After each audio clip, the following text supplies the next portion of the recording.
Welcome back to another episode of The Star Next Door with Rajik, powered by Vivid Digital Media. இன்னைக்கு நம்மளோட guest ஒரு ரொம்ப டேலண்டடான artist. Art மேலே இருக்கிற ஒரு ஆழமான அன்பால் இப்போ ஒரு சிறந்த ஆர்டிஸ்டாக உருவாகியிருக்காரு.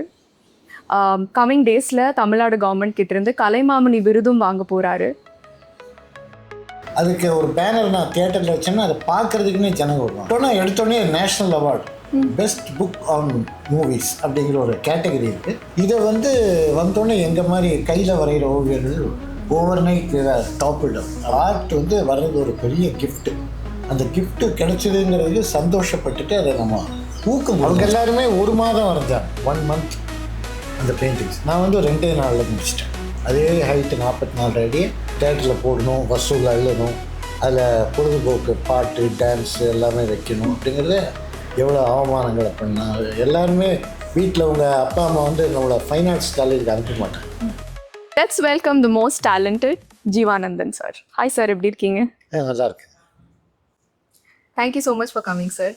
தேங்க்யூ. ஸோ சார், நான் உங்களுக்கு கொடுத்த இன்ட்ரடக்ஷன் நீங்கள் உங்களோட அச்சீவ்மெண்ட்டை ஜஸ்டிஃபை பண்ணாது. அவ்வளோ விஷயங்கள் நீங்கள் பண்ணியிருக்கீங்க. ஆர்டிஸ்ட்டுங்கிறது ரொம்ப ஒரு ஜெனரிக்கான டேர்ம். நீங்கள் ஒரு பெயிண்டர் கூட இல்லை, you're also lyricist, as in ஒரு ரைட்டரும் கூட. நீங்கள் ஒரு எழுத்தாளர், நேஷ்னல் அவார்டு வின்னிங் புக்ஸ் எழுதியிருக்கீங்க. அண்ட் அது மட்டும் இல்லாமல் நீங்கள் ஒரு லாயரும் கூட. எல்லாமே ஒரு லாயருங்கிறது ஒரு டிஃப்ரெண்ட்டான உலகம் இல்லைங்களா? ஆர்ட் ஒரு டிஃப்ரெண்ட்டான உலகம், லாயருங்கிறது. எப்படி அந்த 2 உலகத்தையும் பேலன்ஸ் பண்ணிங்க? அதாவது நான் எப்படி ஆரம்பிக்கிறேன் அப்படின்னா, எங்கள் அப்பா ஒரு புகழ்பெற்ற ஓவியர் கோயம்புத்தூரில். அப்போ சினி ஆர்ட்ஸுங்கிறது எங்களோட நிறுவனத்தோட பேர். கோயம்புத்தூரில் இருக்கிற எல்லா தியேட்டர்கள்லேயும், கோவை மட்டும் இல்லை, கோவை, ஈரோடு, திருப்பூர், ஊட்டி வரைக்கும் இருக்கிற எல்லா தியேட்டர்கள்லேயும் cinema banners and cutouts வரைஞ்சிட்டு இருந்தார். அது இந்த தலைமுறைக்கு அதை பார்த்துருப்பாங்களான்னு எனக்கு தெரியல. கையால் வரையப்பட்ட பிரமாண்டமான பேனர்களும் ப்ளைவுட் கட் அவுட். ரஜினிகாந்த் ஒரு 40 அடி நிற்பார், எம்ஜிஆர், இப்படியெல்லாம் நான் வரைஞ்சேன். எங்கள் அப்பா வரைஞ்சிட்டு இருந்தது. நான் சிறு வயதுலேருந்தே பார்த்துட்டே இருந்தேன். அதை பார்த்துட்டே இருந்து இயல்பாக எனக்கு ஆர்ட் வந்தது. அப்புறம் எங்கள் அப்பா என்னுடைய ஸ்டூடெண்ட் டேஸ், நான் லா காலேஜில் படிச்சுட்டு இருக்கும்போது அதை இறந்து போயிட்டார். அப்போ ஐ ஹேட் டு கண்டினியூ அந்த தொழிலை. நான் வீட்டுக்கு பெரிய பையன் அப்படின்னால நான் கண்டினியூ பண்ண ஆரம்பித்தேன். அப்போவே எனக்கு ஒரு ஃபேன் ஃபாலோவிங் இருந்தது இந்த பெயிண்டிங், பேனர் பெயிண்டிங்கில். ஏன்னா நிறைய புதுமைகளை பண்ணும். ஒரு ரஜினிகாந்த், கமலஹாசன்னா ஒரு ஃபார்மல் பெயிண்டிங் மாதிரி, ஒரு ஃபோட்டோகிராஃபி மாதிரி இருக்காது. அது ஒரு பெயிண்டிங். அதில் மாறுபட்ட கலர்ஸு, இப்போ இந்த இடத்துல ஒரு ப்ளூ எடுத்து வைப்பேன் கன்னத்தில், இப்படியெல்லாம் வச்சு நிறைய ஒரு மாடர்னாக பண்ணோம். அப்போ அதுக்கு நிறைய ஃபேன் ஃபாலோவிங் எல்லாம் இருந்தது. ரொம்ப பரபரப்பாக இருந்த தொழில் அது. அதுக்கு ஒரு பேனர் நான் தியேட்டரில் வச்சேன்னா அதை பார்க்குறதுக்குன்னே ஜனங்க வருவான். இன்றைக்கி நீங்கள் ஒரு தியேட்டர் முன்னாடி ஒரு ஃப்ளெக்ஸ் வச்சா திரும்பி கூட யாரும் பார்க்குறது இல்லை, அதுதான் உண்மை. ஆனால் அப்போ அதுக்கு ரசிகர்கள் இருந்தாங்க. இன்றைக்கும் அதை பற்றி பேசக்கூடியவர்கள் இருக்காங்க. இந்த மாதிரி ஒரு சூழலில் நான் வளர்ந்தேன். அப்புறம் அதை கண்டினியூ பண்ணேன். லா படித்தது நான் பிஏ அண்ட் எம்ஏ ரெண்டுமே பொலிட்டிக்கல் சயின்ஸ் படித்தேன். அதுக்கப்புறம் லா படித்தேன். லா படித்த காரணம் என்னென்னா, வேலைக்கு போகாமல் இருக்கிறதுக்காக லா படித்தேன், சுதந்திரமாக இருக்கலாம் அப்படின்னு. அது எங்கள் அப்பாவும் இருந்தனால கொஞ்ச நாள் ப்ராக்டிஸ் பண்ணேன். அப்புறம் அது என்னால் முடியல. ஒரு கலைஞன் ஒரு வெற்றிகரமான வழக்கறிஞராக இருக்க முடியாது. ஏன்னா கலைஞன் பணத்தை பற்றி கவலைப்படாதவன். அந்த தொழிலில் போனால் உங்களுக்கு பணம் ஒரு முக்கியமான ஒரு ஃபேக்டர். அதை சம்பாதிக்கணும், அதை எக்ஸ்ட்ராக்ட் பண்ணணும் உங்கள்கிட்டருந்து, அதுதான் முக்கியம். அது கலைஞர்களுக்கு வராது. அப்போது அதனால சிறு வயதுலேருந்து நான் கிக்கானி ஸ்கூலில் தான் படித்தேன். படிக்கும்போதே வரைவேன், எல்லாமே செய்வேன். சினிமா எனக்கு ஒரு இன்னொரு பேஷன். சினிமா, எங்கள் அப்பா சினிமா பேனர்கள் வரைஞ்சிட்டு இருந்ததுனால சினிமாவை பற்றி எனக்கு எப்போவுமே தெரிஞ்சுக்க ஒரு ஆர்வம். ஜஸ்ட்டு ஒரு ஃபேனாக இல்லை, ஒரு நடிகரோட ஃபேனாலாம் கிடையாது. சினிமாவோட டெக்னிக்ஸு எப்படி எடுக்கிறாங்க, என்ன ஏது, இதை பற்றி நான் தெரிஞ்சுக்குவேன். நிறைய புக்ஸை படிப்பேன், அந்த சினிமாவை பற்றி உள்ள புக்ஸு. நிறைய இங்கிலீஷ், மலையாளம், ஹிந்தி படங்கள் தான் பார்ப்பேன். தமிழ் ரொம்ப குறைவு. அந்த மாதிரி ஒரு சூழலில் வளர்ந்தோம். அப்போ அதோட ஆர்வம் எழுத்தாளராக கொண்டு வந்து ஒரு ரசனைங்கிற ஒரு பத்திரிகையில் மரபின் மைந்தன் முத்தையான்னு கோயம்புத்தூரில் புகழ்பெற்ற ஒரு பேச்சாளர், அவர் தான் ஆசிரியர். அவர் எனக்கு ஊக்கம் கொடுத்து எழுத வச்சார். ஏன் எழுத வச்சார்னு நான் சொல்கிறேன்னா, நான் தமிழ் படித்ததே கிடையாது. நான் ஹிந்தி தான் படிச்சிருக்கேன் ஸ்கூலில், காலேஜ்லேயும் ஹிந்தி தான். அப்போ அவர் நான் தமிழில் எழுதுங்க உங்களுக்கு வரும் அப்படின்னாரு. எழுத ஆரம்பித்தேன், அது வந்தது. அது ஒரு நீண்ட ஒரு 30 சாப்டருக்கு மேலே ஒரு புக்காக விட்டோம். எடுத்தோடனே national award best book on movies அப்படிங்கிற ஒரு கேட்டகரி இருக்குது. அதில் கிடச்சிது 2011. நான் டெல்லி போய் ஜனாதிபதிட்டு அது அவார்டை வாங்கிட்டு வந்தேன். அது ஒரு சைடு. அது நிறைய பத்திரிகைகள் எழுதிட்டு ஸ்டூடெண்ட் டேஸ்லேயே. அப்புறம் அந்த வரைகிறதுல நிறைய டெக்னிக்ஸு. சித்திரகலா அகாடமின்னு கோயம்புத்தூரில் ஒரு குரூப், அது வந்து 79 ஆரம்பித்தாங்க. நான் அப்போ ஒரு ஸ்டூடெண்ட். அப்போது அவங்க நோக்கம் வந்து மாடர்ன் ஆர்ட், கான்டெம்ப்ரரி ஆர்ட்டுன்னு சொல்லிக்கிறாங்க. ட்ரெடிஷ்னல் ஆர்ட் இல்லாமல் கான்டெம்ப்ரரி ஆர்ட்டை மக்கள்கிட்ட கொண்டு போகணும் அப்படிங்கிற ஒரு நோக்கத்தோடு அது ஆரம்பிக்கப்பட்டது. அவங்க எக்ஸிபிஷன்ஸ் நடத்துனாங்க. சில்ட்ரன்ஸுக்கு காம்படிஷன் இருந்தாங்க. நான் அதில் சேர்ந்ததே ஒரு காம்படிஷன், லா காலேஜில் படிக்கும்போது காம்படிஷன் போனேன். ஒரு ப்ரைஸ் கிடச்சிது, கான்ஸ்டலேஷன் ப்ரைஸ். அது கிடச்சிது. அதை வந்து கண்டினியூ பண்ணேன். அப்போ பெயிண்டிங்ஸ் எக்ஸிபிட் பண்ணுறதுங்கிறது ஒரு பெரிய, கோயம்புத்தூரில் இது ஒரு இண்டஸ்ட்ரியல் சிட்டி, கமர்ஷியல் சிட்டி. எங்களை ஆர்ட்ஸுக்கு வந்து ரொம்ப, நான் சொல்கிற பீரியடில் ஆர்ட்ஸுக்கு இடமே கிடையாது. அப்போ நாங்கள் பிரசிடெண்ட் ஹால், பின்னாடி கஸ்தூரி சீனிவாசன் கேலரி, இங்கெல்லாம் வந்து பெயிண்டிங் எக்ஸிபிஷன் வச்சு மக்களே வரமாட்டாங்க பார்க்குறது. அந்த சூழலில் மக்களை வர வச்சோம். நிறைய இது பின்னாடி சோஷியல் நெட்வொர்க்ஸ் வந்து ஃபேஸ்புக்கில் அதை பற்றியெல்லாம் எழுதி மக்கள் வந்து வர ஆரம்பித்தாங்க. இன்றைக்கி வந்து பெயிண்டிங் எக்ஸிபிஷன் வந்து ஒரு குறைந்தபட்சம் கொஞ்சம் மக்கள் வந்து அதை பார்த்துட்ருக்காங்க, அதை அப்ரிஷியேட் பண்ணுறாங்க. அந்த மாதிரி ஒரு இதில் நாங்கள் போய்ட்டுருந்தோம். குழந்தைங்களுக்கான கூடவே சண்டே கிளாஸஸ். அந்த சண்டே கிளாஸஸில் படித்தவங்க வந்து நிறைய பேர் ஃப்ரீ கிளாஸ் தான், ஃபீஸே வாங்குது. அதில் படித்தவங்க நிறைய பேர் சினிமாவில் ஆர்ட் டைரக்டர்ஸ் ஆகிருக்காங்க, வேர்ல்டு லெவலில் போயிருக்காங்க. ஏன்னா பின்னாடி அவங்க காலேஜ் ஆஃப் ஃபைன் ஆர்ட்ஸுக்கு போய் படித்து அதில் வந்து முன்னுக்கு வந்தவங்கெல்லாம் இருக்காங்க. அது ஒரு பெரிய லாங் ட்ரெடிஷன். இது போக நான் வந்து எங்கள் வேலை வந்து இந்த டிஜிட்டல் ரெவல்யூஷன் வந்தது 2005 அந்த பீரியடில் உச்சத்துக்கு வந்தது. அப்போ இந்த சினிமா பேனர்ஸ் வந்து அப்படியே சுத்தமாக எக்ஸ்டிங்க்ட் ஆகிடுச்சு. கையில் வரைகிற வேலையே இல்லாமல் பிரிண்டிங் வந்துடுச்சு.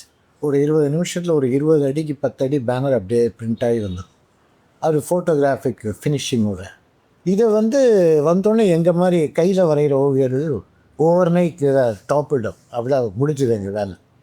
அந்த மாதிரி ஆகிட்டோம். அப்புறம் ஆனோடனே நான் வந்து கொஞ்சம் எஜுகேஷன் இருக்கிறதுனால கம்ப்யூட்டர் நான் நிறைய விஷயங்களை கற்றுக்கிட்டேன். கம்ப்யூட்டர்லேயே வரைகிறதுக்கான டெக்னிக்ஸு, அதுக்கான உத்திகள், கருவிகள் எல்லாமே வச்சு இன்றைக்கி நான் வந்து ஒரு எப்படி ஒரு கேன்வாஸில் ஒரு பெயிண்டிங்கை பர்ஃபெக்டாக வரையணும், அதே பெர்ஃபெக்ஷனை வந்து கம்ப்யூட்டரில் நான் வரைவேன். அந்த மாதிரி ஒரு ட்ரைனிங் எடுத்தோம். அப்படியே நான் மூவ் பண்ணிவிட்டு சர்வைவ் ஆகிட்டு, என் கூட ட்ராவல் பண்ண நிறைய ஆர்டிஸ்ட் வந்து சர்வைவ் பண்ண முடியாமல் நிறைய பேர் செவத்துக்கு சுண்ணாம்படிக்கெல்லாம் போன கதையெல்லாம். அந்த மாதிரி ஒரு அந்த சயின்ஸ் அப்படிங்கிற அந்த அறிவியல் புரட்சி வந்து கலையை அப்படியே ஒரு புரட்டி போட்டு இன்றைக்கும் எங்கள் மாதிரி ஆட்களுக்கு ஏஐ இதெல்லாம் வந்திருக்கு இல்லையா, இதெல்லாமே எங்களுக்கு வந்து ஒரு சவாலாக இருக்குது. ஏன்னா ஒரு கேரக்டர் ஒரு நிமிஷத்தில் வந்து ஒரு சீக்வன்ஸையும் வரைஞ்சி காட்டுது. இது ப்ராப்பர் லைட்டிங், அனிமேஷன் எல்லாமே பண்ணும்போது நமக்கு ஒரு பயமாக இருக்குது. ஆனாலும் ஒரு கலைஞனாக வந்து நம்மகிட்ட ஒரு திமிர் இருக்கும் இல்லையா, இதை நம்ம மீண்டு வருவோம், இது ஜெயிப்போம் அப்படின்னு. ஏன்னா கம்ப்யூட்டர் வந்தோன்னா கம்ப்யூட்டர்லேயே நம்ம வரைய ஆரம்பிச்சிட்டோம். இப்படி ஒவ்வொன்றையும் அதாவது இப்போ ப்ராம்ப்ட் அப்படின்னு கொடுத்தா தான் அது வரும், கரெக்டாக வரும். இந்த கரெக்டான ப்ராம்ப்ட் அதுலேயே நம்ம நிறைய உத்திகளை பண்ணலாம், அதுலேருந்து நம்ம தெரிஞ்சுக்கலாம், அதை யூஸ் பண்ணி நம்ம ஓவியங்கள் வரையலாம். இப்படி நிறைய இருக்குது. இதை நான் வந்து செஞ்சு போகலாம் அப்படின்ட்டு. இப்போது ஆர்ட் ஃபீல்ட்லேயே வந்து நம்ம டைம் டு டைம் கற்றுக்கிட்டு மாறிட்டே இருக்கணுங்கிறது வந்து இப்போ நீங்கள் சொல்லி எனக்கு தெரியுது. ஸோ அப்கமிங் ஜென்ரேஷனுக்கும் நீங்கள் என்ன சொல்ல விரும்புவீங்க இந்த விஷயத்தில்? அதாவது how important it is to go along with the change. எப்போவுமே அது வந்து ரொம்ப முக்கியமான ஒரு விஷயம் நீங்கள் சொல்கிறது. அதாவது சின்ன வயசுலேயே இப்போ நம்ம வந்து ஒரு படம் வரைகிறோம், ஒரு புராண படம், புராணத்துலேருந்து ஒரு சீனை வரைகிறோம். இங்கே அந்த காலத்துலேயே அம்புலி மாமா புக்கை வாங்கி பார்ப்போம். அதில் ராவணன் எப்படி இருக்கார், ராமர் எப்படி இருக்கார், அவங்க ஃபேஷியல் கலர் என்ன, ஸ்கின் டோன் என்ன, அந்த ஆர்னமெண்ட்ஸ் எப்படி இருக்கும், அந்த அரக்கன் எப்படி இருக்கும், இப்படியெல்லாம் நம்ம ஸ்டடி பண்ணுறோம். ஸ்டடி பண்ணி தான் தெரிஞ்சுக்கணும். யாரும் உள்ளத்துலேருந்து அப்படியே கற்பனையில் நீங்கள் பண்ண முடியாது. We should have a reference. இது வந்து காலம் போக போக போக ஒவ்வொரு விஷயத்துலையும் நம்ம ரெஃபரன்ஸ் எடுத்துகிட்டே தான் இருக்கும். அது வந்து நம்மளை வந்து தூண்டி விடும். அது இன்றைக்கி கூகுள் இருக்குது. நீங்கள் எந்த டவுட், ஒரு அனிமலுக்கு ஒரு கொம்பு இருக்கா, 2 கொம்பு இருக்கான்னு நீங்கள் கூகுளில் போய் பார்த்துக்கலாம். பார்த்து ரெஃபர் பண்ணிவிட்டு நீங்கள் அதை சரியாக வரையலாம். அது மாதிரி நம்ம வந்து எது நமக்கு சோதனையாக வருதோ அதை வந்து நம்ம யூஸ் பண்ணணும் அப்படிங்கிறது தான் என்னுடைய ஒரு எப்பவுமே இருக்குது. அதே மாதிரி குழந்தைங்களுக்கு அடுத்த ஜென்ரேஷனுக்கு சரி யாருக்குமே சரி ஒரு திறமைங்கிறது இருக்கு இல்லையா, இன்பான் இருக்கு இல்லையா, கூடவே பிறக்குது நிறைய பேர். ஒரு திறமையை விட 2 3 திறமையை படைத்தவர்கள் தான் மனிதர்கள். இப்போ ஒரு அனிமலுக்கு அதெல்லாம் இருக்காது. ஆனால் மனுஷன் வந்து எழுதுவான், பாடுவான், மியூசிக் வாசிப்பான், என்ன வேணால் செய்வான் இல்லையா. அது அவனுக்கு இயற்கையிலே வந்துடுது. ஒன்றும் திடீர்னு நான் போய் கிட்டார் எடுத்து வாசிக்க முடியாது. நான் சின்ன வயசுலேருந்தே அதை ஏதோ என் மனசில் மியூசிக் ஓடிட்டு இருந்தால் தான் அதை நான் வெளியில் கொண்டு வர முடியும். அது மாதிரி எல்லாருக்குமே ஒரு திறமைகள் இருக்கு. அந்த திறமைகளை நம்ம டியூன் பண்ணி கரெக்டாக கொண்டு வரணும். அது என்னென்னா பேரண்ட்ஸுக்கிட்ட தான் நான் சொல்லுவேன். இப்போ உங்கள் வீட்டில் ஒரு குழந்தை வரையுது, கிறுக்கிட்டு இருக்கு, செவுத்துல போய் கிரையான் வச்சு கிறுக்குதுன்னா நீங்கள் கோவப்படாதீங்க. உங்கள் வீட்டில் ஒரு பிக்காசோ பிறந்திருக்கான்னு நினச்சிக்கோங்க. You should be proud of the child. That சும்மா திட்டக்கூடாது. கிறுக்காத, படி படி, மேத்ஸை படி, சயின்ஸை படி, எப்படியும் படித்து தான் வரப்போகிறாங்க. எல்லாம் அகாடமிக் அப்படிங்கிறது வேறு, ஃபைன் ஆர்ட்ஸ் இந்த திறமைங்கிறது வேறு. இந்த ரெண்டுமே கம்பைன் ஆனவங்க நிறைய பேர் இருக்காங்க. நானே அப்படி தான் வைங்களேன். அதனால் இது வந்து நம்ம தடுக்கவே கூடாது. ஆர்ட் வந்து வர்றது ஒரு பெரிய கிஃப்ட்டு. அந்த கிஃப்ட்டு கிடைச்சதுங்கிறது சந்தோஷப்பட்டுட்டு அதை நம்ம ஊக்கம் கொடுக்கணும். சரியான ஒரு கைடை கிட்ட சொல்லி அந்த குழந்தைய சரியாக டியூன் பண்ணி கொண்டு வரணும். அப்படி வந்தவங்க தான் நிறைய ப்ராடிஜிஸ் இன்னைக்கு உலகத்தில் எல்லா துறையிலும் இருக்காங்க இல்லையா. குழந்தை பருவத்துலேருந்தே ஒரு 18 வயசுலேருந்தே பெரிய ஆட்களான ப்ராடிஜிஸ் நம்ம பார்த்துட்ருக்கோம். அந்த மாதிரி ஊக்கம் கொடுக்கணும். அதுதான் அடுத்த ஜென்ரேஷன் நம்ம சொல்லக்கூடிய விஷயம்.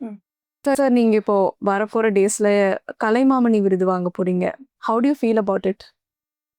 கலைமாமணி விருதுங்கிறது வந்து எல்லாருக்குமே ஒரு ஒரு கௌரவமாக, எந்த விருதுகள் வேண்டாம் அப்படின்னு ஒரு சாமியார்த்தனமாக இருந்தால் கூட அது ஒரு ஒரு பெருமையான விஷயம் தானே. நிறைய பேரில் நம்ம ஒரு ஆள் அப்படிங்கிற ஒரு இது இல்லாமல் இது ஆயிரக்கணக்கான பேரில் நம்மளை தேர்ந்தெடுத்திருக்காங்க அப்படிங்கிறது ஒரு மகிழ்ச்சியான விஷயம். அதுவும் வந்து எப்படின்னா எங்கள் மாதிரி ஓவியர்கள் இருக்காங்களே, என்ன எடுத்துட்டிங்கன்னா நான் வந்து எந்த குருநாதர்கிட்டையும் நான் ஓவியம் கற்றுட்டுறேன்.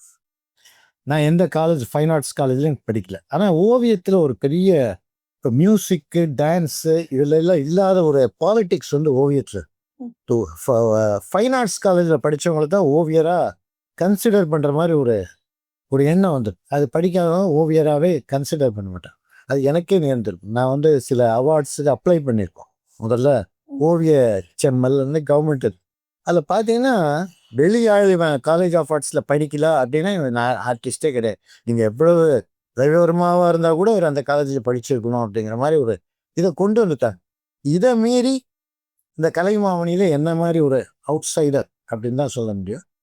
அவரை செலக்ட் பண்ணியிருக்காங்க. அது வந்து ஒரு பெருமையாக தான் இருக்கு. ஏன் அப்படின்னா என் லைஃப் ஃபுல்லாகவே எனக்கு ஆப்டை தவிர வேறு எதுவுமே தெரியாது. எனக்கு மானிட்ரி விஷயங்கள், அந்த எக்கனாமிக்ஸ் எதுவுமே தெரியாது. வரைவோம், சந்தோஷப்படுவோம், சினிமா பார்ப்போம், அதை பற்றி பேசுவோம், எழுதுவோம் அப்படிங்கிறதோட ஒரு கலைஞனாகவே வாழ்ந்துட்டோம். முழு கலைஞனாகவே வாழ்ந்துட்டுருக்கோம். இன்னும் எவ்வளோ காலம் இருப்போமோ அது வரைக்கும் நம்ம கலைஞனாக தான் இருக்க போகிறோம். இது ஒரு பெரிய ஒரு பெருமையான விஷயம். இந்த பெருமைக்கு ஒரு விருது அப்படிங்கிறது தான் நான் எடுத்துக்கிறேன். இது வந்து ஒரு 90 பேர் வாங்க போகிறோம். அந்த 3 வருஷத்தை சேர்த்து 90 பேர் அந்த க்யூவில் நின்று தான் வாங்க போகிறோம். அந்த 90 பேர்ல ஒரு ஆளாக தான் நிற்கிறோம் தவிர அது ஒரு மகிழ்ச்சியான ஒரு விஷயம் தானே இல்லையா. 2021 அந்த கேட்டகரியில் என்ன தேர்ந்தெடுத்திருக்காங்க. 3 வருஷத்துக்கான விருது கொடுக்க போகிறாங்க. அதில் ஓவியர்களுக்குங்கிறது ரொம்ப குறைவான விருது. பெரும்பாலும் சினிமா ஃபீல்டில் இருக்கிறவங்க தான். சினி ஃபீல்டில் இருக்கிறவங்க எல்லாருமே கலைமாமணி வாங்கியிருப்பாங்க. வெளி ஆட்கள் மியூசிக், டான்ஸ் இந்த மாதிரி ஆட்களுக்கு கொடுக்கறது ரொம்ப ஒரு குறைவான ஒரு எண்ணிக்கை தான். அதில் ஆர்ட்டுக்கும் ஸ்கல்ப்சருக்கும் ரொம்ப குறைவு. கடைசி கேட்டகரி அதுதான். அதில் வந்து ஒதுக்கி அதில் ஒரு ஆளாக நான் வந்திருக்கேன் அப்படிங்கிறது வந்து பெரிய ஒரு பெருமை. ஏன்னா ஏற்கனவே நான் தேசிய விருது வாங்கியிருக்கேன் சென்ட்ரல் கவர்மெண்ட்லேருந்து. அப்புறம் நிறைய சின்ன சின்ன விருதுகள் வாங்கியிருக்கேன். இன்டர்நேஷ்னல் விருது வாங்கியிருக்கேன். கேம்ப்ஸ் நடத்தியிருக்கேன். போய் குழந்தைங்களுக்கு வரைஞ்சி வச்சுருக்கேன். இங்கே மட்டும் இல்லை, கனடாவில் போய் வரைஞ்சிருக்கேன். நிறைய செஞ்சுருக்கோம், செஞ்சுட்டே இருக்கோம். இப்போ ஒரு 2 months பேக் கூட நான் கனடாவிலேருந்து வரிசையாக நிற்க வச்சு எல்லாரையும் வரைஞ்சேன். ஒரு 1 minute ஸ்கெட்ச் அப்படின்னு வரைஞ்சோம். அது ஒரு ஃபண்ட் ரைசிங்காக பண்ணாங்க. இப்படியெல்லாம் நான் வந்து எப்பவுமே அதை ஆக்டிவாக இருக்கேன். எனக்கு வயசானா கூட அந்த கலை வந்து என்னை வந்து இளமையாக வச்சிருக்கேங்கிறது என்னுடைய ஒரு கருத்து. ஏன்னா என்ன வேற எதையும் திங்க் பண்ணுறது, அதுலேயே போயிட்டுருக்கோம், அதை பற்றி நினச்சிட்ருக்கோம். அதே மாதிரி தான் சினிமாவை பற்றி நான் எப்போவுமே படிச்சுட்ருக்கோம். டெய்லி ஒரு படம் 2 படம் பார்த்துட்டு இன்றைக்கி வரைக்கும் பார்த்துருக்கேன். இன்றைக்கி வர்ற சினிமா ட்ரெண்டு வந்து அப் டு டேட்டாக நான் இருக்கேன். எல்லா படம் யார் டைரக்டருங்க எல்லாமே எனக்கு தெரியும். எல்லா சினி ஃபீல்டில் இருக்க நிறைய பேர் என்னுடைய நண்பர்களாகவும் இருக்காங்க. ஒருத்தர் படம் சின்ன படம் எடுக்கிறாங்க அப்படின்னா எனக்கு ஃபோன் பண்ணி எனக்கு அந்த பிரிண்ட் அனுப்புவாங்க. பார்த்து நீங்கள் சொல்லுங்க அப்படின்னு ஒரு கருத்து கேட்பாங்க. அது அது சொல்லக்கூடிய ஒரு இதெல்லாம் என்கிட்ட இருக்குது. அதுக்கான கான்டாக்ட்ஸ் இருக்கு. அதனால் நான் விரும்புகிற விஷயங்களை ரசிச்சுட்டே வாழ்கிறேன் அப்படிங்கிறது எனக்கு ஒரு பெருமையான மகிழ்ச்சியான விஷயம். சார் நீங்கள் வந்து மூவிஸ் பற்றியெல்லாம் புக்ஸ் எழுதியிருக்கீங்கன்னு சொன்னீங்க. ஸோ எங்களுக்கு தெரியாத ஏதாவது ஒரு விஷயம் வந்து நீங்கள் மூவிஸ் பற்றி சொல்ல முடியுமா? உங்களுக்கு தெரியாத விஷயம் எதுவும் இருக்க வாய்ப்பு இல்லை. ஏன்னா சினிமாங்கிறது வந்து ஒரு ஜனநாயகமான விஷயம். மறைத்து எதையும் வச்சு ஒழிச்சு வைக்காது. யார் வேணால் எந்த சினிமா வேணால் ஓடிடியில் பார்க்கலாம், யூடியூப்பில் பார்க்கலாம்.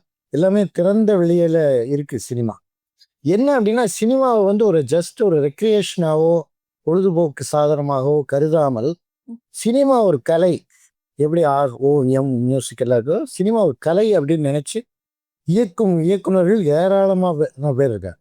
உங்களுக்கு இந்தியாவிலே எடுத்துட்டிங்கன்னா உலகத்தை விட்டுங்க, இந்தியாவில் எடுத்துட்டிங்கன்னா சத்யஜித் ராய் தொடங்கி நிறைய பேர் அடூர் கோபாலகிருஷ்ணன் வரைக்கும் கேரளா வரைக்கும் நிறைய பேர் வந்து சினிமா ஒரு கலையாக கருதி அதை இயங்கிட்டு இருக்காங்க. ஆனால் நம்ம துரதிருஷ்டவசம் நம்ம தமிழ்நாட்டில் பொறுத்தவரையில் திரைப்படங்கிறது ஒரு கமர்ஷியல் விஷயம். அதாவது தேட்டரில் போடணும், வசூல் அள்ளணும், அதில் பொழுதுபோக்கு பாட்டு டான்ஸு எல்லாமே வைக்கணும் அப்படிங்கிறது ஒரு சீப்பாக கொண்டு வந்துட்டாங்க. அந்த குவாலிட்டியை சீப் பண்ணிட்டாங்க நம்ம வாழ்க்கை. அதுவே ஒரு ரசனையாக நமக்கு எல்லாருக்குமே அமைஞ்சு அது அரசியல் வரைக்கும் அந்த ரசனை போயிடுச்சு, அந்த சினிமா ரசனை. ஆனால் அப்படி அல்ல, சினிமாங்கிறது அப்படி அல்ல. அதுதான் என்னுடைய முதல் புக்கான திரைச்சீலையில் நான் ரசித்த சினிமாக்கள், எனக்கு பிடித்த இயக்குனர்கள், எனக்கு பிடித்த நடிகர்களை செலக்ட் பண்ணி ஒரு கம்பேரிட்டிவாக எடுப்போம். என் புக்கை எப்படி சொல்லணும்னா ஒரு அப்பா அப்படின்னு ஒரு கேரக்டர் எடுத்துக்கோங்க. அப்பாவோட எந்தெந்த படங்களில் எந்தெந்த இயக்குனர் அந்த கேரக்டர் எப்படியெல்லாம் காட்டியிருப்பாருன்னு அப்படியே போவோம் என்னோட கட்டுரை. அது வந்து கம்பேரிட்டிவ் ஸ்டடியாக இருக்கும். அது எந்த நடிகர் நடிச்சிருப்பாருன்னு ஒரு எக்ஸாம்பிளாக போயிட்டு இருப்பேன். இதுக்கு தான் அந்த அவார்டே. ஏன்னா அதோட சிம்பிள் நடை, அந்த மாதிரி எடுத்துக்கிட்ட தீம் வந்து இதுதான். சும்மா சினிமா கதையை எழுதுறது அல்ல. அது மாதிரி தான் நிறைய விஷயங்களை எழுதிட்டு போயிட்டே இருப்பேன். அதில் மலையாள படங்கள் அப்படின்னு எனக்கு ஒரு கிரேஸ். அது வச்சு என்னோட இன்னொரு புக்கோட டைட்டிலே மலையாள படம் தான். ஒரு பீடி உண்டோ சகாவே அப்படின்னு வச்சுருப்பேன். ஆனால் தமிழில் தான் அது ஒரு புக் இருக்குது. இது மாதிரி 2-3 புக் இருக்குது. கடைசியாக ஓவியர்கள் ஒரு இது வரைக்கும் 30 ஆர்டிஸ்ட்டுகளை, நானே ஒரு சீனியர் ஆர்டிஸ்டாக இருக்கேன். நான் ஒரு 30 பேரை இன்டர்வியூ பண்ணியிருக்கேன். இப்போ நீங்கள் என்ன இன்டர்வியூ பண்ணுற மாதிரி நான் அவங்கள 30 பேரை இன்டர்வியூ பண்ணேன். அதில் 17 பேர் இன்டர்வியூ பண்ணது ஒரு புக்காக வந்திருக்கு. நீங்கள் எப்படி ஓவியர் ஆனீர்கள் அப்படின்னு. ரொம்ப அது வந்து ரொம்ப ஒரு பேசப்படுற புக். ஏன்னா ஒரு ஆர்டிஸ்டோட லைஃப் ஜேர்னி இருக்கு இல்லையா, அவன் ஏன் ஆர்டிஸ்ட் ஆனா, அவன் என்னென்ன ஃபேஸ் பண்ணான், எவ்வளோ அவமானங்களை பண்ணான். எல்லாருமே வீட்டில் உங்கள் அப்பா அம்மா வந்து நம்மளை ஃபைன் ஆர்ட்ஸ் காலேஜுக்கு அனுப்ப மாட்டாங்க. நீங்கள் ஒரு என்ஜினியர் ஆகணும், ஐடிக்கு போகணும், கார் வாங்கணும், இப்படி தான் நினைப்பாங்க தவிர ஒரு கலைஞன் ஆகிறத எந்த பேரண்ட்டும் விரும்புறது இல்லை. அது அது மாதிரி இருக்கும்போது இந்த மாதிரி ஆயிட்டுருக்கு அப்படிங்கிறத அவன் ஓவியர்களோட பேட்டி பூரா அவங்க லைஃபு டெக்னிக்ஸு கலர்ஸ் என்ன யூஸ் பண்ணுறாங்க இது எல்லாமே அலசியிருப்பேன். அது ஓவியர்களுக்கான ஒரு நல்ல ஒரு கையேடாக இருக்கும். இதுதான் என்னுடைய இது. இன்றைக்கும் நாங்கள் வந்து ஆவணாளின்னு ஒரு ஒரு மேகசின், அது வந்து நெட்டில் மட்டும்தான் வரும், ஃப்ரீ மேகசின். அதில் நிறைய எழுதிட்டுருக்கோம். சினிமாவை பற்றி எழுதிட்டுருக்கோம், ஆர்டிஸ்டோட இன்டர்வியூ பண்ணிகிட்ருக்கோம், இல்லஸ்ட்ரேஷன்ஸ் பண்ணிகிட்ருக்கேன். அப்புறம் நான் இல்லஸ்ட்ரேஷன்ஸ் பண்ணும்போது நிறைய புத்தகங்களுக்கு நான் கதைகளுக்கு வரைஞ்சிட்ருக்கேன். என்னோட ஸ்பெஷாலிட்டின்னு நான் என்ன சொல்லுவேன்னா ஸ்பீடு. நான் சினிமா பேனரில் ட்ரைனிங் எடுத்தவங்க. சினிமா பேனருங்கிறது 20 அடிக்கு 10 அடி ஒரு மினிமம் பேனர். நீங்கள் நினச்சி பார்த்தீங்கன்னா அதை செவ்வற அளவு. அதை வந்து நான் வந்து 20 நிமிஷத்தில் பண்ணேன். அவ்வளோ speed.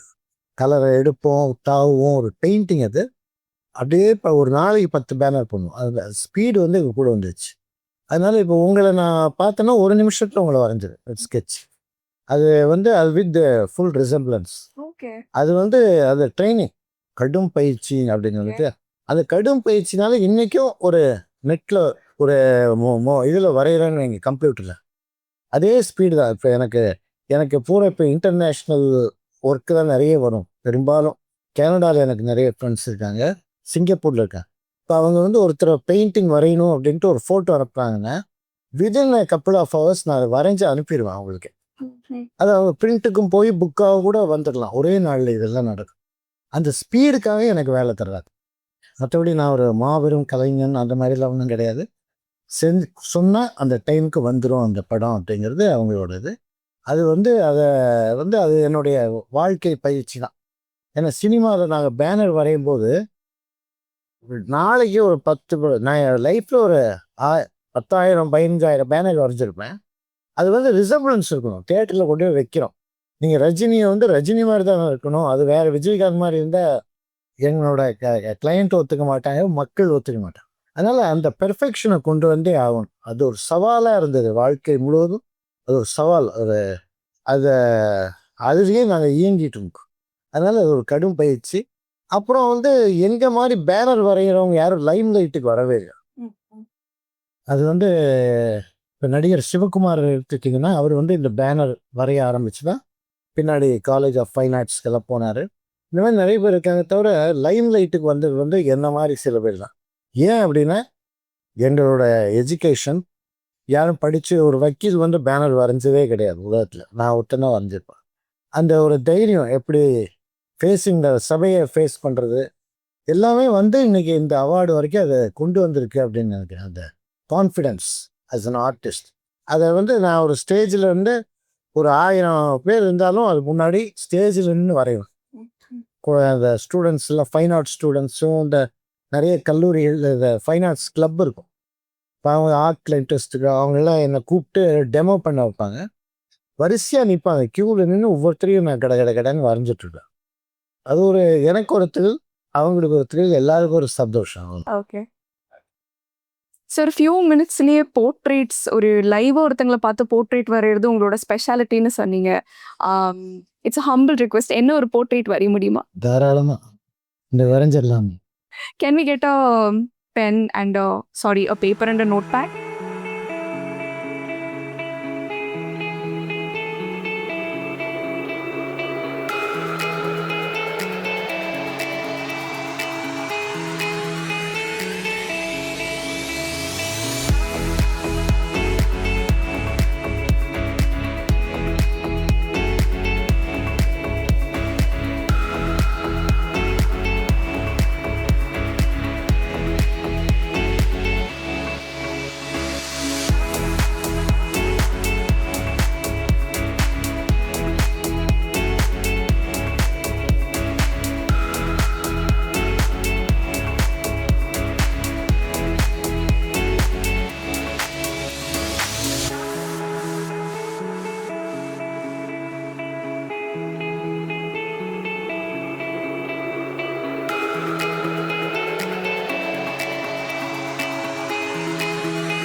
So beautiful sir, thank you so much. Few மினிட்ஸில் வரைஞ்சிருக்காரு இது. Lovely lovely. நான் இது வந்து பத்திரமா வச்சுக்கிறேன். ஆர்டிஸ்டாக நீங்கள் பெருமைப்பட்டு பண்ண ஒரு விஷயத்தை பற்றி சொல்லுங்க. நான் ஆர்டிஸ்டாக இருக்கிறதே ஒரு பெருமை தான். ஆனால் நிறைய வெரைட்டிஸ் என்னோட டெக்னிக்ஸும் என்னோட மீடியா இருக்கு இல்லையா, நிறைய வெரைட்டிஸு. நான் வந்து பேப்பரில் ஆரம்பித்து கேன்வாஸில் வரைகிறோம், கேன்வாஸ்லேருந்து சிஸ்டத்தில் வரைகிறேன், சிஸ்டத்தில் வரைஞ்சிட்டு இப்போ எதில் ஒரு பேப்பர்லேயும் வரையலாம், ஒரு சிஸ்டத்துலேயும் வரையலாம், சிஸ்டத்துலேயே ஒருத்தரை பார்த்து உட்கார வச்சு வரைஞ்சிருவோம். அது இல்லாமல் செவறுகள் இருக்கு இல்லையா, உலகளாவிய ஒரு இயக்கம் இருக்குது, ஸ்ட்ரீட் ஆர்ட் அப்படின்னு அது பேர். அது வந்து வேர்ல்டு லெவலில் ஒவ்வொரு நாட்டிலையும் ரொம்ப ஏழை மக்கள் வாழக்கூடிய இடங்கள் இருக்குது பார்த்தீங்களா, அந்த மாதிரி இடங்கள்ல இருக்கிற அப்பார்ட்மெண்ட்ஸ், ஹவுசிங் யூனிட்ஸ், அந்த மாதிரி செவறுகளில் பிரம்மாண்டமான ஓவியங்களை வரைகிறேன். அது வந்து இந்தியாவில் வந்து சென்னையில் கண்ணகி நகர், இந்த மாதிரி டெல்லியில், மும்பை இந்த மாதிரி ஊர்களில் ரொம்ப சாதாரணமாக இப்போ குடிசை மாற்று வாரியம்னு சொல்கிறோம் இல்லையா, மக்கள் வந்து குடிசையிலேருந்து கொண்டு போனவங்கள புது அப்பார்ட்மெண்ட்ஸ் கட்டி, அது மாதிரி கோயம்புத்தூரில் உக்கடமுடி, இந்த உக்கடத்தில் வந்து அது ஒரு பெரிய ப்ராஜெக்டாக பண்ணாங்க. வேர்ல்டு லெவல் ஆர்டிஸ்ட்டும் வந்தாங்க. எப்படின்னா ஸ்பெயின்லேருந்து, ஃப்ரான்ஸ்லேருந்து, மலேசியா, சிங்கப்பூர் இந்த மாதிரி நிறைய நாடுகள்லேருந்து வந்து அவங்களுக்கு ஒரு செவுரு அலாட் பண்ணுவாங்க. அதுக்கான எல்லா ஹெல்ப்பும் பண்ணுவாங்க. 44 அடி உயரம் செவுரு. அதில் தொங்கிட்டே வரையலாம். அதுக்கான பிளாட்ஃபார்ம் எல்லாம் இருக்கும்.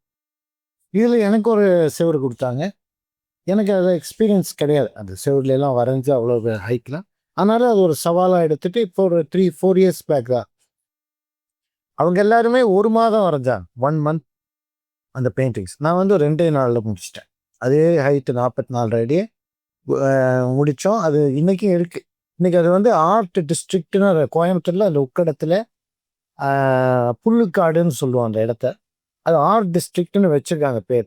அதுக்கு வந்து வர்றவங்க டூர் எல்லாம் இருக்குது. அதுக்குள்ளே ஆர்ட் டிஸ்ட்ரிக்ட் டூர் எல்லாம் இருக்குது. கொண்டு போய் கிட்டத்தட்ட ஒரு 20 செவர்களுக்கு மேலே ஒரு பெயிண்டிங்ஸ், அது ஒரு கேலரி. ஆக்சுவலாக இட்ஸ் எ கேலரி. அந்த இடத்துல இருக்குது, அது மாதிரி இருக்குது. அதில் நான் ஒரு பார்ட்டிசிபேட் பண்ணது ஒரு பெருமையான விஷயம். அப்புறம் சமீபத்தில் கோயம்புத்தூரில் ஸ்பெஷல் கிட்ஸுக்கான ஒரு பார்க் ஒன்று டெவலப் பண்ணியிருக்காங்க. ரேக் இந்த மாதிரி அமைப்புகள்லாம் சேர்ந்து அதில் உள்ள செவர் இருக்குது. அந்த செவரில் வந்து டிசேபிள்டாக இருந்தும் சாதனை புரிந்த நிறைய பேர் இருக்காங்க. ஹெலன் கெல்லர், ஈத்தோவன், இந்த மாதிரி நிறைய பர்சனாலிட்டிஸ் இருக்காங்க. இவங்களையெல்லாம் வரைஞ்சிருக்கோம். அது நான் வந்து பொதுவாக செவரில் வரைய மாட்டேன். ஆனால் இந்த ப்ராஜெக்டுக்காக நான் போய் அந்த செவத்தில் நின்று அந்த கடும் வெயிட்டில் நின்று ஒர்க் பண்ணோம். அதை நிறைய பேர் அப்ரிஷியேட் பண்ணாங்க. பரவாயில்லைங்க, நீங்கள் ஆர்டிஸ்ட்டாக வந்து செவத்தில் கூட வரைகிறீங்கன்னா அது ஒரு நம்ம டிக்னிட்டி கீழே அப்படின்னு நிறைய பேர் நினைப்பாங்க. அதெல்லாம் இல்லாமல் அதையும் செஞ்சுருப்போம். அப்புறம் இந்த மாதிரி தான் நிறைய போயிட்டு எது வந்தாலும் ஓவியம் சம்மந்தப்பட்ட எந்த விஷயம் வந்தாலும் நான் எப்போவுமே அதை ஸ்போர்ட்டிவாக எடுத்துகிட்டு செய்யக்கூடிய ஒரு ஆளாக இருக்கேன். அதனால் இப்போ என்ன ஒரு ஆர்டிஸ்டாக வந்து ஒரு அட்வொகேட்டாவோ இல்லை வேறு எந்த பர்சனாலிட்டியாவோ எனக்கு இருக்கிற மரியாதையை விட ஆர்டிஸ்டாக இருக்கிறது வந்து என்னை நிறைய பேர் வந்து விரும்புவாங்க. என்னை கோயம்புத்தூருக்கு வர்றேன். இப்போ நான் வந்து சோஷியல் மீடியா எல்லாம் வந்து ஃபேஸ்புக்கில் தான் ரொம்ப ஆக்டிவாக இருக்கிறேன். இன்ஸ்டாகிராமில் என்னோடய ஃபோட்டோகிராஃப்ஸே ஒரு 8000க்கு மேலே இருக்குது என்னோடய பேஜில். அது நிறைய ஃபாலோவர்ஸ் இருக்காங்க. கோயம்புத்தூருக்கு யார் வந்தாலும் என்னை வந்து தேடிட்டு வந்து என் கூட நின்று ஒரு செல்ஃபி எடுத்துகிட்டு போயிடுவாங்க. அந்த மாதிரி ஒரு மகிழ்ச்சி சின்ன சாதாரண விஷயங்கள் தான். ஆனால் இந்த மாதிரி ஒரு நம்மளை தேடிட்டு ஜனங்க வர்றாங்களே அப்படிங்கிற ஒரு மகிழ்ச்சி, அதே ஒரு பெருமையான விஷயம். கண்டிப்பா, கண்டிப்பா. நீங்க ஒரு ஆர்டிஸ்டா இப்போ அப்கமிங் ஜென்ரேஷன் ஆர்டிஸ்ட் இருக்காங்க. பட் அவங்களோட அப்ரோச் வந்து ரொம்ப டிஃப்ரெண்ட். இப்போ நீங்க ஆரம்பிச்ச உங்களோட ரூட்ஸ் எல்லாமே ரொம்ப டிஃப்ரெண்ட்டா இருக்கும். இப்போ கரண்ட் ஜென்ரேஷன் கம்பேர் பண்ணும்போது. ஸோ அவங்களுக்கு நீங்க சொல்ல வர விஷயம் எதுவா இருக்கணும்?